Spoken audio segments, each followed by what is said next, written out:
My world's so bright, it's hard to breathe, but that's alright. Hush.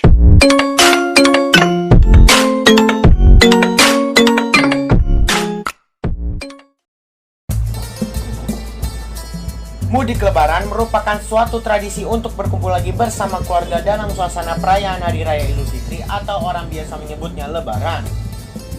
Orang-orang rela antri, berdesak-desakan, serta macet panjang demi bisa melaksanakan tradisi pulang ke kampung halaman dan berkumpul bersama keluarga saat Lebaran. Fenomena mudik Lebaran di Indonesia memang unik dan jarang ditemukan di negara lain. Sekitar 1 minggu sebelum Lebaran, para perantau berbondong-bondong meninggalkan ibu kota dan kembali ke kampung halaman. Mudik secara khusus memang ditujukan untuk momentum pulang kampung saat Lebaran saja, sedangkan pulang kampung yang dilakukan pada hari biasa tidak mendapat sebutan mudik. Lantas, bagaimana awal mula tradisi mudik Lebaran di Indonesia?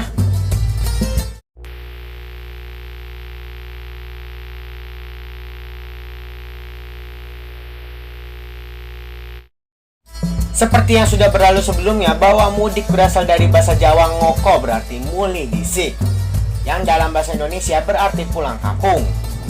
Sebenarnya, tradisi mudik yang sudah berjalan sejak zaman Kerajaan Majapahit. Pada zaman dulu, para perantau pulang ke kampung halaman untuk membersihkan makam para leluhurnya. Kemudian sekitar tahun 1970-an baru berkembang istilah mudik di Indonesia. Ketika itu, Jakarta menjadi satu-satunya kota di Indonesia yang paling maju dari kota lainnya di Indonesia. Sehingga banyak sekali orang-orang desa yang merantau ke Jakarta. Setelah lahirnya istilah mudik yang berarti pulang ke kampung halaman, tentunya tradisi mudik Lebaran tidak lepas dari momentum hari libur Lebaran. Sehingga hal ini dimanfaatkan untuk para perantau untuk kembali ke kampung halaman. Seiring berjalannya waktu, tradisi ini berkembang menjadi fenomena di Indonesia.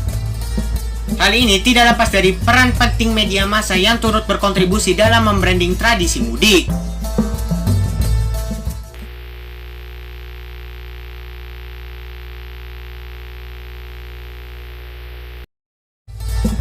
Tahun ini menjadi tahun kedua tradisi mudik di Indonesia dilarang saat Lebaran. Hal ini bertujuan untuk menekan laju pandemi COVID-19. Karena mudik menjadi bagian yang tidak dapat terpisahkan dari masyarakat Indonesia.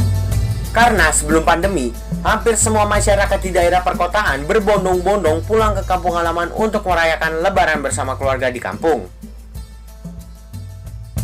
Dulu, larangan mudik juga pernah terjadi di Indonesia, yaitu pada tahun 1946, di mana saat itu kondisi politik di Indonesia belum stabil.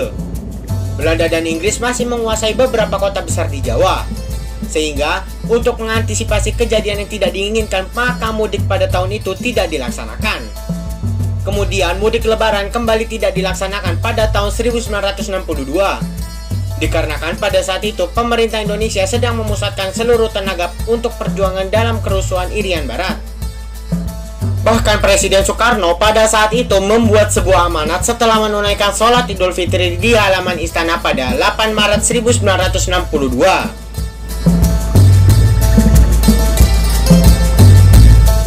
Bagaimana?